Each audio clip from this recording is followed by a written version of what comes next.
श्री महावीर भगवान की जय हो। 1000 सिद्धेश्वरन जी कुलभूषण जी भगवान की जय हो। गोमटेश्वर बाहुबली भगवान की मानस स्तंभ में विराजमान चतुर्मुखी मुनीश्वरनाथ भगवान की जय हो। परम पूज्य आचार्य प्रवर्षि शांति सागर जी महाराज की जय हो। संत श्रोमणी आचार्य गुरुवर्षि विद्यासागर जी महाराज की जय हो। परम पूज्य 108 आचार्य प्रवर्षि समय सागर जी महाराज की जय हो। पूज्य निर्यापक श्रवण मुनि श्री वीर सागर जी महाराज की जय हो। मुनि श्री विशाल सागर जी महाराज की जय हो। परम पूज्य धवल सागर जी महाराज की, समस्त मुनि संघ की। देखिए, आप सभी लोग इस कुंथलगिरी जी सिद्ध क्षेत्र पर दूर दूर से आए हुए हैं और कल का पावन मांगलिक दिवस 1000 श्री महावीर भगवान का निर्वाण महामहोत्सव का महान कार्य आपके सामने आने वाला है। आज चतुर्दशी महापर्व है। इस सिद्ध क्षेत्र पर उन सिद्ध भगवंतों की आराधना करने का मांगलिक अवसर आप सभी को प्राप्त हो रहा है। कल तो हम भगवान महावीर स्वामी का निर्वाण महोत्सव बड़े धूमधाम से यहाँ पर मनाएंगे। आज का दिन चतुर्दशी महापर्व का है और जैसा कल आपको बताया था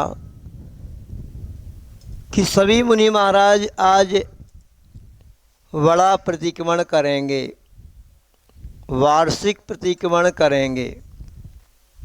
महाराज जी प्रतिदिन प्रतिक्रमण करते हैं। कितनी बार? 3 बार। अब 3 बार प्रतिदिन करते हैं। फिर जब पक्ष आता है तो पाक्षिक प्रतिक्रमण विशेष करते हैं। चातुर्मास आता है तो चातुर्मास में भी विशेष चातुर्मासिक प्रतिक्रमण किया करते हैं और साल भर में एक बार वार्षिक प्रतिक्रमण भी करते हैं। आप क्या करते हो? आप सभी लोग अतिक्रमण के अलावा क्या करते हो? क्यों भैया, आप सभी लोग क्या करते हो? अतिक्रमण। अन्यत्र सभी चीज़ों पे अतिक्रमण तो करते ही हो। अपना ये जो शरीर आपको मिला है इस पर भी अतिक्रमण कर जाते हो आप लोग। इसके माध्यम से जो आपको करना चाहिए वो तो नहीं करते हो और इसके ऊपर अतिक्रमण कर जाते हो।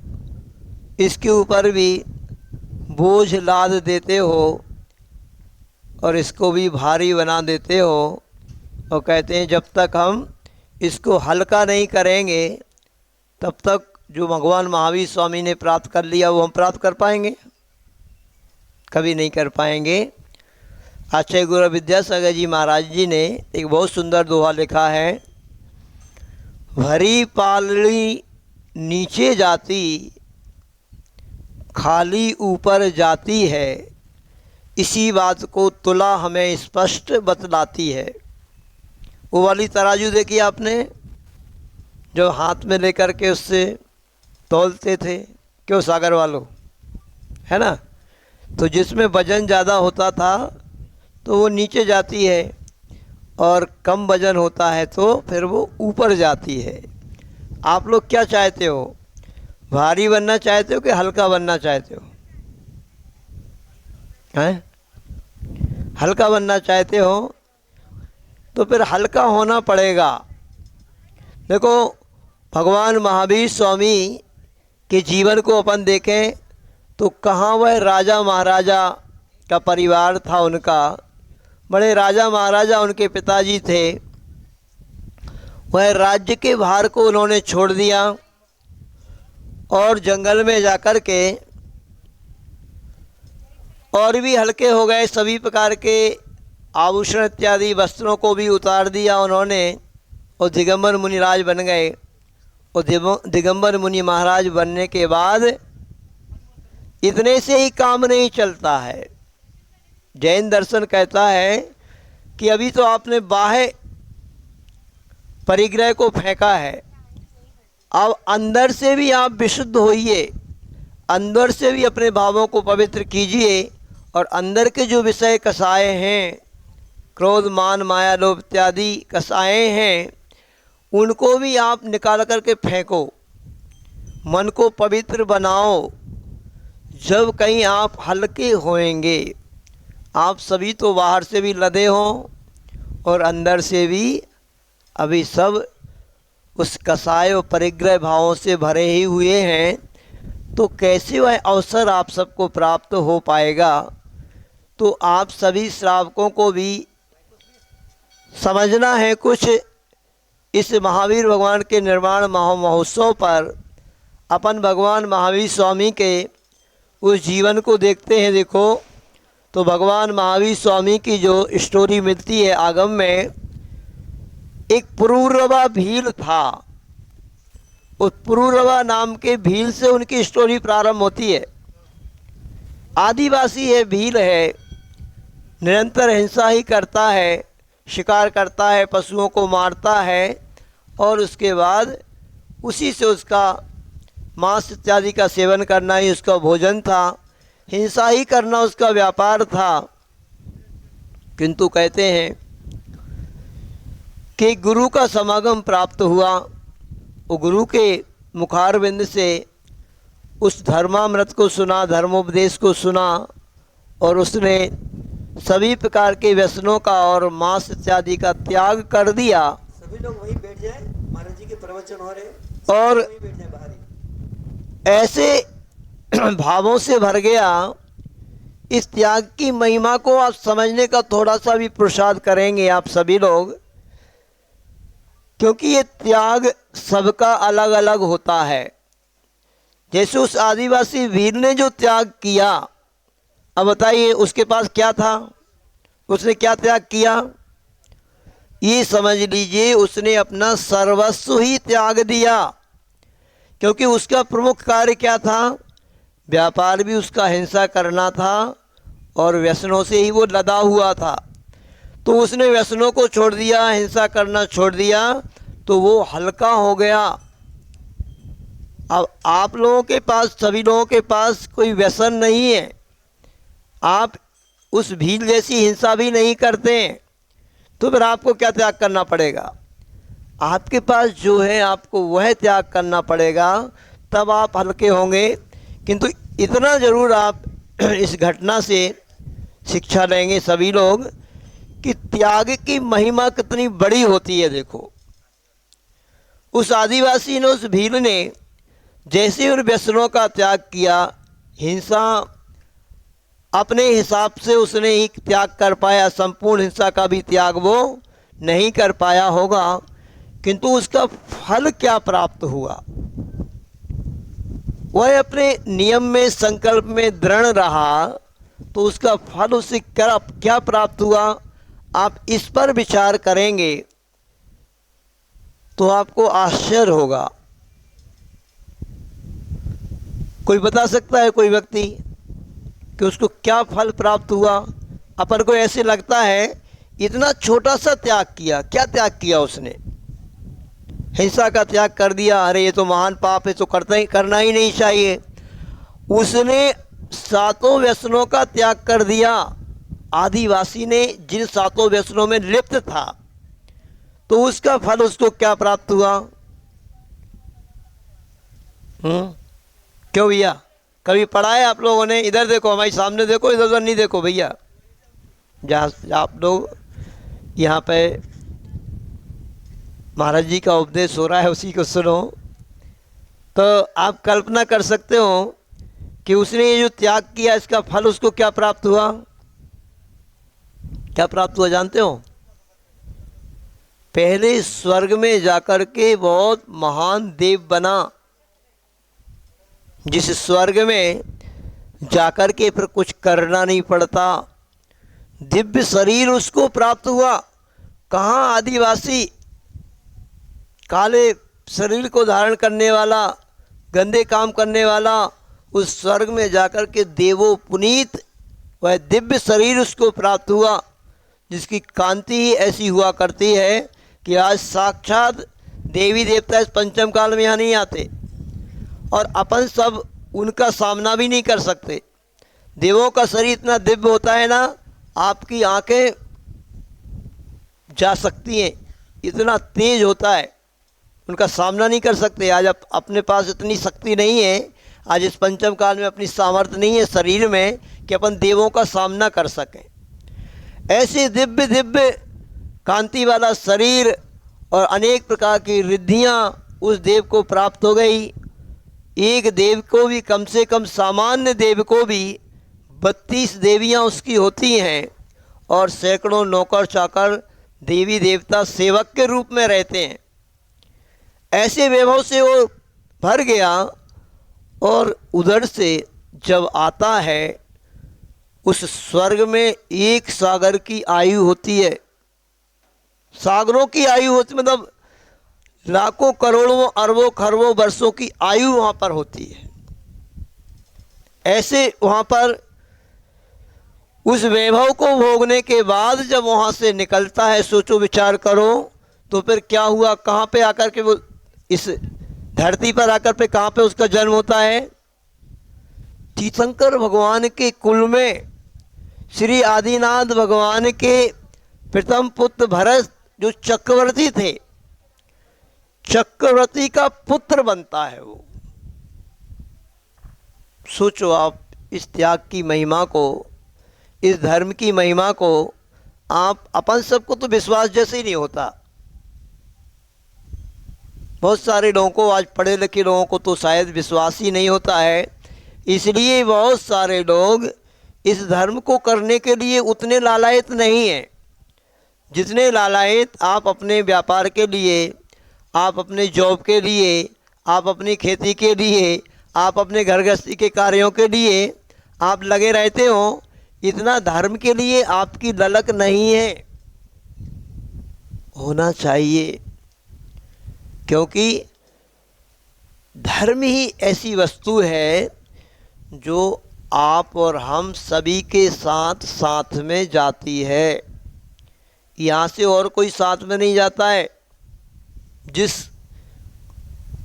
कार्यों में आप लगे हुए हैं दिन रात, वह कोई भी कार्य आपके साथ में नहीं जाएगा, सिर्फ धर्म ही साथ में जाता है। ऐसा जो व्यक्ति सोच लेता है तो उसका जो आवश्यक कर्म होता है श्रावक का, जैसे धर्म जो है, उस धर्म को वह करता है।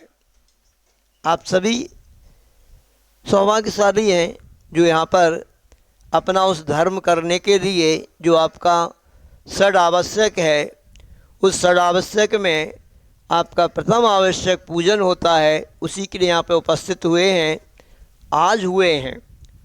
जितने भी लोग बैठे हैं, अच्छा आप सभी लोग यहाँ पर कितने दिन प्रतिदिन अभिषेक करते हो?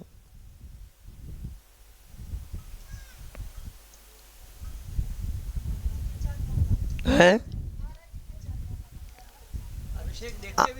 आप तो महाराज जी के चरणों का अभिषेक करते हो, देखते भी हो, ठीक है। हम इन पुरुष वर्ग से पूछ रहे हैं कि जो ये जो सौभाग्य इनको प्राप्त हुआ है, ये कितने करते हैं? हाँ, 1 2 3 4 5, बहुत सारे लोग यहाँ पे जो हैं प्राय करके करने वाले ही हैं, है ना।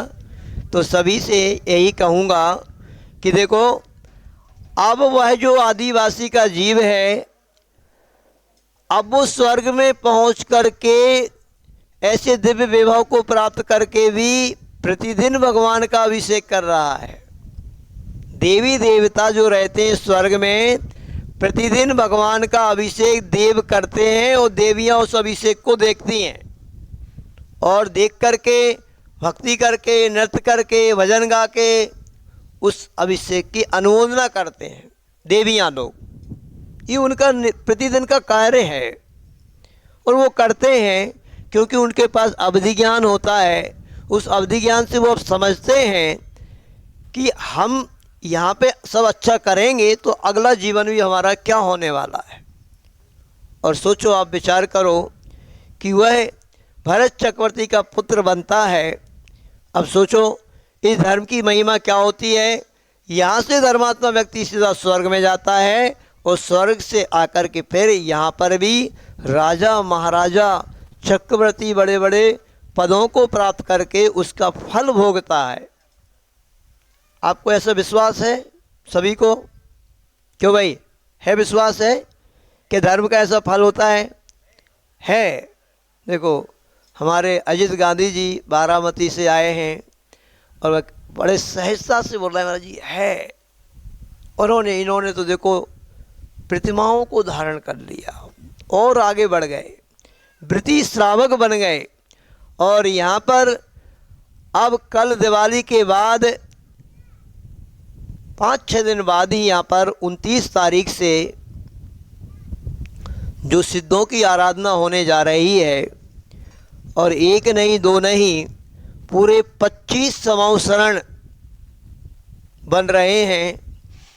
24 संवत्सरण बनेंगे और एक संवत्सरण बड़ा बनेगा। अब आप बोलेंगे महाराज जी 25 तो होते ही नहीं, भगवान तो 24 ही होते हैं। तो 24 भगवान तो होते हैं, पर एक संवत्सरण थोड़ा विशिष्ट बन रहा है। उसमें कोई विशिष्ट योग्यता को धारण करके कोई भी सौधर्म इंद्र बन करके, कुबेर इंद्र बन करके, अथवा भरत चक्रवर्ती जैसे महान चक्रवर्ती बन करके विशेष पात्रों के लिए वो बन रहा है। और सामान्य लोग भी अपनी क्षमता के अनुसार जो 24 संवत्सरण बनेंगे उनमें भगवान की आराधना कर सकें। इसलिए मुझे लग रहा है इस कुंतलगिरी सिद्ध क्षेत्र पर इतना बृहद रूप में ऐसे 25 संवत्सरण की स्थापना करके सिद्ध चक्रमंडल विधानों, सिद्धों की आराधनाओं, ऐसा कभी हुआ नहीं होगा। हुआ है? कौन से महाराज जी के? नहीं, इतने 24 संवत्सरण बन करके मुझे लग रहा है कभी नहीं हुआ होगा। हाँ, क्योंकि यहाँ पे होता तो रहता ही है, सिद्ध चक्रमंडल विधान तो होता है अष्टांगिका में, कई भव्य श्रावक आते हैं करते हैं। हम लोग जब अभी आए थे अभी तो भी हुआ था। इससे पहले एक सांगली की एक श्राविका हैं सुरेखा जी ताई, वो बता रही थी हम लोग जब सांगली में थे तो महाराज जी हमने बहुत बड़ा संवत्सरण विधान वहाँ पे कराया था। लगभग उस संवत्सरण विधान में बहुत सारे लोग 500 लोग कितने इकट्ठे हुए थे। पर इस बार जो हो रहा है आचार्य गुरु विद्यासागर जी महाराज के आशीर्वाद से, आचार्य समय सागर जी महाराज के आशीर्वाद से और पूज्य न्यापक मुनि श्री वीर सागर जी महाराज के सत्संग सानिध्य में और इस सिद्ध क्षेत्र पर 25 संवत्सरण की स्थापना के साथ अद्भुत आनंद आएगा। और यहाँ पर जो संवत्सरण हैं अधिकांश बुक हो चुके हैं। कितने? कम से कम 15 की संख्या होने वाली है।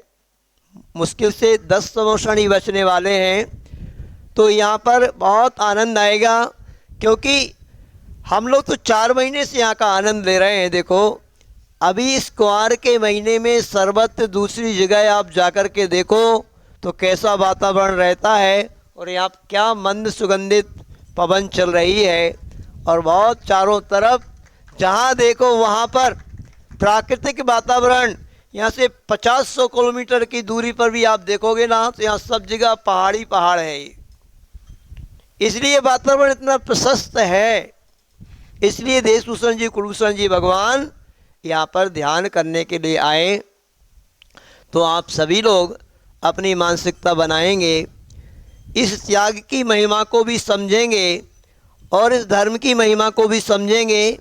और इसकी महिमा आपको हम बताएंगे कि वह भरत चक्रवर्ती का पुत्र बन गया है मारीच, किंतु अभी उस धर्म की सही महिमा को नहीं समझ पा रहा है।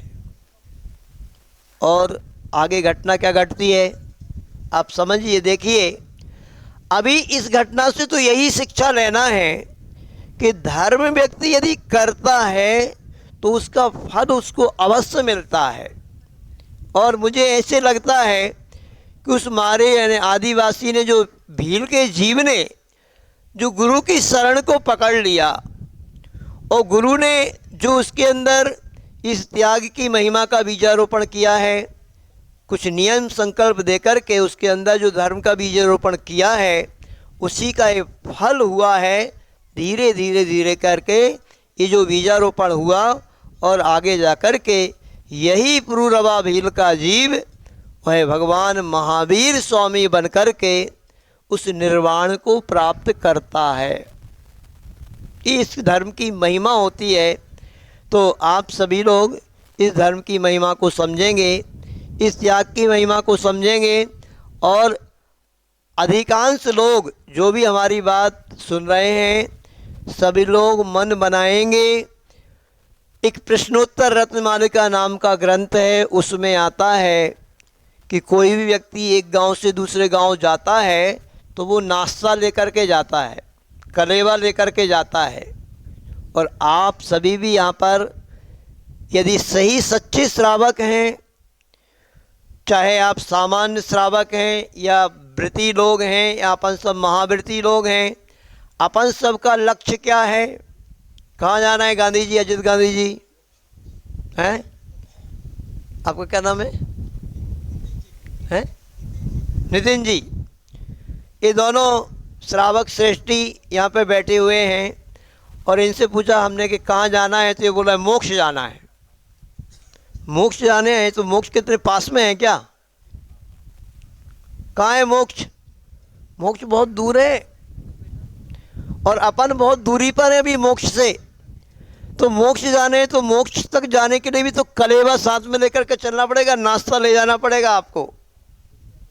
तो नाश्ता लेकर के जाना है, तो कुछ ऐसा नाश्ता आपको बनाना है। तो उस प्रश्नोत्तर मालिका में आया कि मोक्ष जाने के लिए नाश्ता क्या है? तो उन्होंने कहा धर्म। वो धर्म ही नाश्ता है। यदि आप श्रावक अवस्था में हैं तो श्रावक धर्म को धारण करो। यदि आप श्रावक भी नहीं बन पाए, अभी सामान्य और उससे भी पहले की श्रेणी में हैं, तो उसके अनुकूल धर्म करो। हम मुनि महाराज हैं, तो आज हम मुनि महाराज भी डायरेक्ट मोक्ष नहीं पहुंच सकते, तो हम मुनिराज के अनुरूप जो हमारे लिए धर्म कहा है उस हम धर्म को करें। तो मोक्ष जाने के लिए यदि कलेवा कोई है, नाश्ता कोई है, तो वह है धर्म। उस धर्म को धारण करो, तो हम धीरे धीरे धीरे उस मोक्ष की ओर भी बढ़ पाएंगे। उस रास्ते पे अपने कदम रखेंगे तो मोक्ष की ओर हम बढ़ते जाएंगे। तो अपनी क्षमता के अनुसार सभी लोग उस धर्म को धारण करें। और श्रावक का प्रमुख धर्म है, तो आचार्य भगवंतों ने 4 ही धर्म बतलाए हैं श्रावक के लिए। दान पूजा शील मुपवासो सावया मुख्य धम्मो न सावया तेन बिना। दान, पूजा, शील और उपवास, है ना। तो इन चारों धर्मों को आप धारण करके अपने जीवन को सार्थक कर सकते हैं। जैसे उस पुरूरवा भील ने अपनी क्षमता के अनुसार किया और उस अद्भुत फल को पाया, आप सभी लोग अपनी क्षमता के अनुसार क्षमाउषण को बुक कराओ और उसमें बैठ कर के पूजन आराधना करो। इस क्षेत्र पर आकर के अपनी क्षमता के अनुसार इस अष्टानिका पर्व में, जैसे 10 लक्षण पर्व में आपने किया, इस अष्टानिका भी महान पर्व है। इस 8 दिनों में सारा स्वर्ग खाली हो जाते हैं। स्वर्ग के देवी देवता उस नंदीश्वर द्वीप में जाकर के अखंड पूजन करते हैं। कैसे? आप तो घंटे 2 घंटे ही करोगे, पूरे 24 घंटे अनवरत पूजन चलती है वहाँ पर। घंटे घंटे यानी कुछ समय इस दिशा में, कुछ उस दिशा में, क्योंकि चारों दिशाओं में ही जो 52 चैत्यालय बने हुए हैं, ऐसे दिव्य दिव्य चैत्यालय बने हुए हैं, उनमें जाकर के वो देवी देवता निरंतर अखंड पूजन करते हैं। अब हम विचार करिएगा आप सभी लोग अपन, कि अपन लोग तो थक जाते हैं घंटे 2 घंटे 4 घंटे में, और ऐसा सोचते हैं कि हमने तो बहुत काम कर, बहुत अच्छा कर लिया, बहुत बहुत हो गया, अब थक जाते हैं हम। और वो देवी देवता 24 घंटे कर रहे हैं तो भी नहीं थकते हैं। ऐसी सामर्थ्य उनको कैसे प्राप्त हुई? तो यहाँ पर जब हम भगवान की भक्ति करेंगे तो इससे ही हमें वो सामर्थ्य प्राप्त होगी कि वो दिव्य शरीर प्राप्त होगा हमें, कि हम वहाँ पर फिर 24 घंटे भी करेंगे तो देवी देवताओं को न भूख है, न प्यास है, न थकान है, न कुछ नहीं, सब ठाट से करते रहते हैं और साथी सह पुण्य को बांधते रहते हैं। फिर भी कहते हैं आचार्य कि जितनी 2-4 घंटे में कर कर के आप पुण्य का अर्जन मनुष्य कर लेता है वो देवता नहीं कर पाते। अब क्या कारण है इसमें? है संयम नहीं, संयम की बात नहीं है। वो यहाँ पर आप सब सुनो तो, आप सब मनुष्यों के यदि पुतले बना करके रख दिए जाएं तो पुतले पूजन करेंगे तो उससे कुछ पुण्य मिलेगा क्या? वो सब पुतले बैठे हैं वहाँ पे, उनका ओरिजिनल रूप देवी देवताओं का अपने जन्म स्थान में रहता है। वैक्रिक शरीर है, डुप्लीकेट शरीर है, और मनुष्य अपने ओरिजिनल शरीर से करता है, इसलिए इसकी महिमा अलग है। आप जितना पुण्य कमा सकते हो, अपने भावों को जितना लगा सकते हो, नियम संयम संकल्प को लेकर के बैठ सकते हो, उनका डुप्लीकेट शरीर यहाँ बैठा है और ओरिजिनल शरीर कहाँ बैठा रहता है कोई पता नहीं रहता है। इसलिए आप मनुष्यों जैसा पुण्य वो नहीं मान सकते। तो आप बहुत सौभाग्यशाली हैं। तो सभी लोग मन बनाएंगे कि इस सिद्ध चक्र महामंडल विधान में अपना समावेशन बुक कराएं और बढ़िया ठाट के साथ यहाँ गुरु सानिध्य में आपको जो आराधना करने का अवसर प्राप्त हो रहा है तो अपना जल्दी से समावेशन बुक कराएं।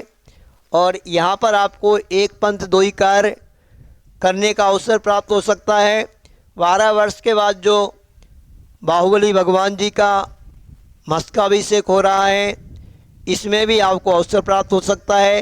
कल ऐसे कुछ 2 ऐसे ही नाम आए थे, है ना, समोषण के, और वही प्रथम सौधर्म कुबेर इंद्र बन करके भगवान का अभिषेक भी किया और समोषण तो उनका बुक हो ही गया है।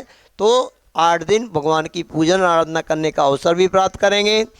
और देखिए, ये सिद्ध चक्र मंडल विधान होने के जस्ट बाद ही यहाँ पर एक बहुत बड़ा ऐतिहासिक व्रती शिविर भी लगने वाला है। व्रती लोगों का शिविर जो सांगली में हम लोग पिछली बार थे, जो परम पूज्य, इससे पहले परम पूज्य निरापस नियम सागर जी महाराज के सानिध्य में लगा करता था, वह शिविर इस बार कुंथलगिरी में अभी ये जस्ट अष्टांगा के बाद ही कितने दिन का अशोक जी? 10 तारीख से 15 तारीख तक 5 दिन का भव्य, 6 दिन का भव्य प्रतिमाधारियों का शिविर लगने वाला है। पहला प्रैक्टिकल शिविर जिसमें आपको एक अलग परम पूज्य निरापस मुनि वीर सागर जी महाराज के सानिध्य में जैसे 10 लक्षण पर्व में आनंद आया, ऐसा ही प्रैक्टिकल रूप में, मतलब हम क्रियाएं अपनी करते रहते हैं किंतु उन क्रियाओं को हमें कैसे करना चाहिए, कैसे हमें अपनी आवश्यक करना चाहिए, ऐसा इसका डायरेक्ट संवाद होगा, मत प्रवचन नहीं होगा। डायरेक्ट आप पूछ सकेंगे हम एक कार्य कैसे करें, महाराज जी उसका आंसर देंगे। अभी जैसे 4 दिन का बच्चों का शिविर लगा था, सोलापुर से पूरे कॉलेज में पढ़ने वाले बच्चे आए थे, ऐसा ही शिविर का आयोजन यहाँ पर हो रहा है। तो उस शिविर के लिए भी आप सहयोगी बन सकते हैं। कितने शिविरार्थी आएंगे भाई? व्रती श्रावक देखो कुछ कह नहीं सकते, 1000 भी हो सकते हैं, 800 भी हो सकते हैं। 5 ही दिन 6 दिन का ही शिविर है। तो उस शिविर के लिए भी आप उन शिविरार्थियों के 1 दिन के पुण्यार्जक भोजन के बन सकते हैं। ऐसे व्यक्तियों को भी यहाँ पर आज शांति धारा करने का अवसर प्राप्त होगा। अशोक जी आपको भी बता देंगे उसकी पूरी व्यवस्था और कैसे। तो आप जैसे भी जुड़ करके यहाँ पर समावेशन से जुड़ सकते हैं और वृत्ति लोगों के शिविर के पुण्यार्जक बन सकते हैं। और अपना साथी से देखो, आप श्रावक जिस रूप में भी करेगा, भगवान की पूजन आराधना करेगा, दान करेगा, उपवास करेगा, शील का पालन करेगा, छाती से पुण्य का अर्जन वह किया करता है। ये चार ही माध्यम आपके लिए अपने जीवन को धन्य बनाने के लिए हैं। तो सभी लोग अपनी मानसिकता बनाएंगे। बोले 1000 देशभूषण जी, कुलभूषण जी भगवान की, गोमटेश्वर बाहुबली भगवान की। और आज चतुर्दशी पर्व है। ये पर्व के दिनों में किया हुआ कोई भी कार्य आपका दान, पूजा, उपवास महान महान फल को देने वाला हुआ करता है। इस बात को भी ध्यान रखेंगे। चातुर्मास निष्ठापन की चतुर्दशी है ये, है ना। जितने भी मुनिराज जहाँ जहाँ भी ढाई दीप में हैं, उनके आज उपवास रहेंगे तो उनकी कल पारणा संपन्न होगी। वह ये भी अनुमोदना आप करें और सौभाग्य प्राप्त करें। चलिए जय बोलो परम पूज्य धवल सागर जी महाराज की जय। स्वीय कलमस गणोन्मत नाय दे में शुद्धोदकई रविनया महाभिषेकम। चले शुरू करेंगे अभिषेक सभी जगह। ओम ह्रीं श्रीं क्लीं ऐं हरं बम मम हम सम तम पम बम बम मम मम हम सम सम तम तम पम पम झम झम झीं झीं श्रीं श्रीं द्रां द्रां दीं दीं द्रवै द्रवै नमो रते भगवते श्रीमते पवित्र जलेन जिन्मभिषेचामि ते स्वाहा। तीर्थोत्तम भवैर्नीरै क्षीरवारिधि रूपकै स्नपयामि सुजन्माप्तान् सर्वार्थ सिद्धिदान्। ओम ह्रीं श्री विश्वाधि तांजलेन स्नपयामि स्वाहा। ओम ह्रीं श्री विश्वाधि वीरांतांजलेन स्नपयामि स्वाहा। ओम ह्रीं श्री विश्वाधि वीरांतांजलेन स्नपयामि स्वाहा।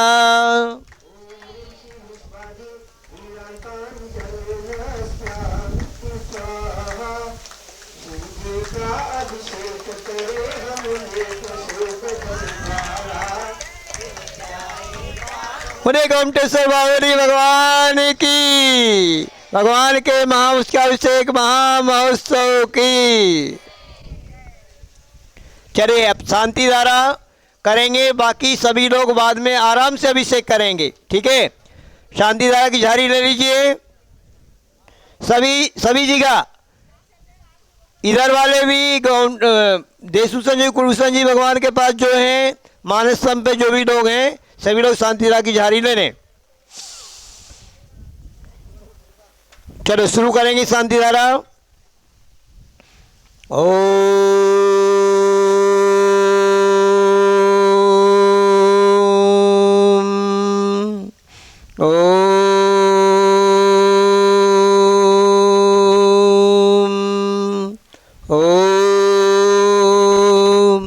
ओम ह्रीं श्रीं क्लीं ऐं अर्हं बम मम हम सम तम पम बम बम मम मम हम सम सम तम तम पम पम झम झम झीं झीं छीं छीं द्रां द्रां दीं दीं द्रावै द्रावै नमो रते भगवते श्रीमते।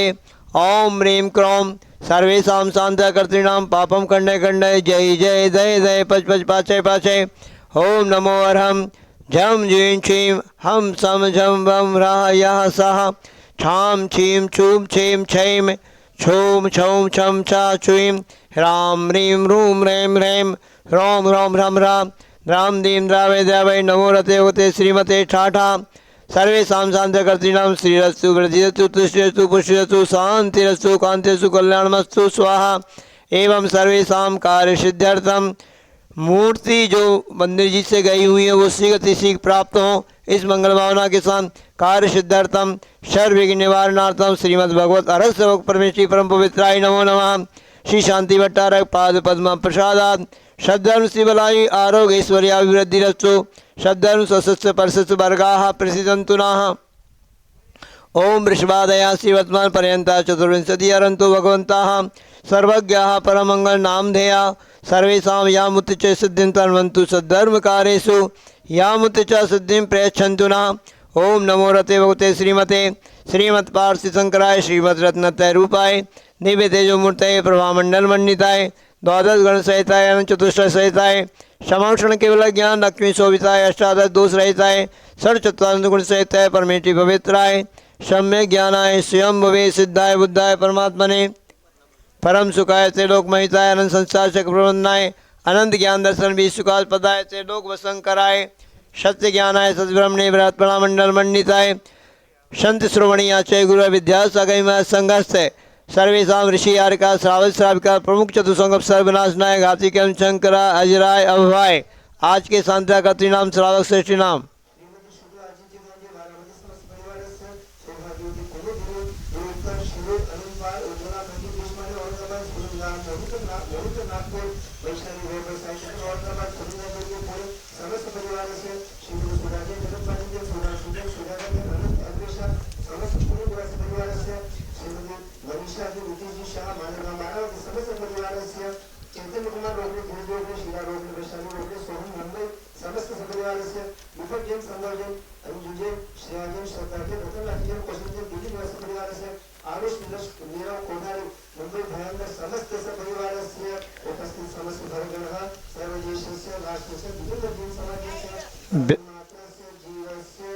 व्याधिं गिनन्तु व्याधिं गिनन्तु व्याधिं गिनन्तु श्री जिनाभिषेक पूजन प्रसादात् सर्वेषां सेविकानां सर्वदोषरोग शोक भय पीड़ा विनाशनम भवतु।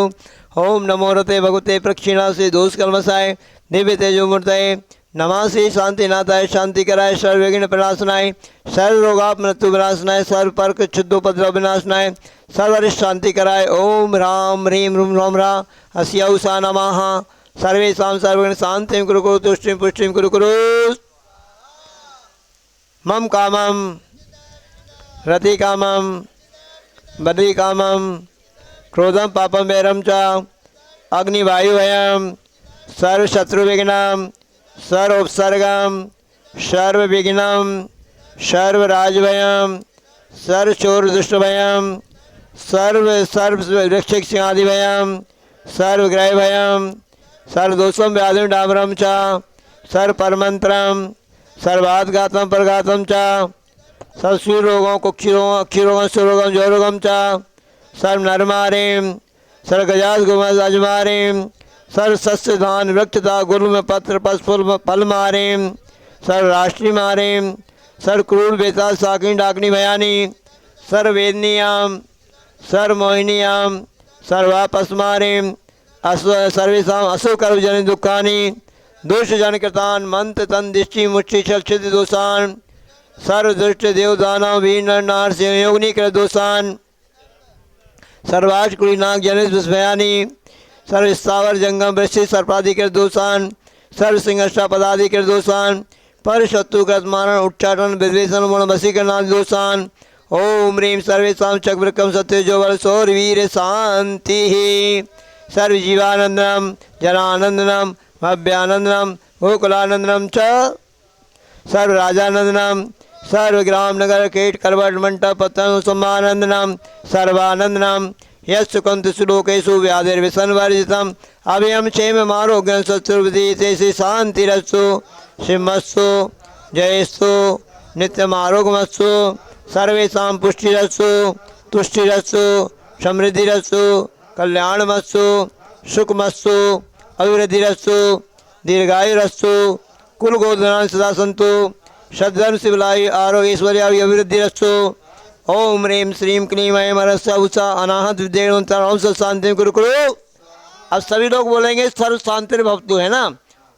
नमो नमो जनानम नमो ही जनानम नमो परमो ही जनानम नमो सभ्यो ही जनानम नमो अनंतो ही जनानम नमो कोट बुद्धीनम नमो बीज बुद्धीनम नमो पादानुसारिणम नमो सम्मीन सोदारणम नमो संयम बुद्धाणम नमो पत्ते बुद्धाणम नमो बोये बुद्धाणम नमो जुमदीनम नमो व्यूनमदीनम नमो 10 पुब्बीणम नमो 14 पुब्बीणम नमो अट्टंग महानिमित कुशलाणम नमो विवुड्डीपत्ताणम नमो विज्जाहाराणम नमो चारणाणम नमो पंडसमणाणम नमो आकाशगामीणम नमो आशीविषाणम नमो दिट्ठीविषाणम नमो उग्रतवाणम नमो दित्यतवाणम नमो तत्तवाणम नमो महातवाणम नमो घोरतवाणम नमो घोरगुणाणम नमो घोर प्रक्रमाणम नमो घोरगुणमम्यारीणम नमो आमोसैपत्ताणम नमो कैलोसैपत्ताणम नमो जल्लोसैपत्ताणम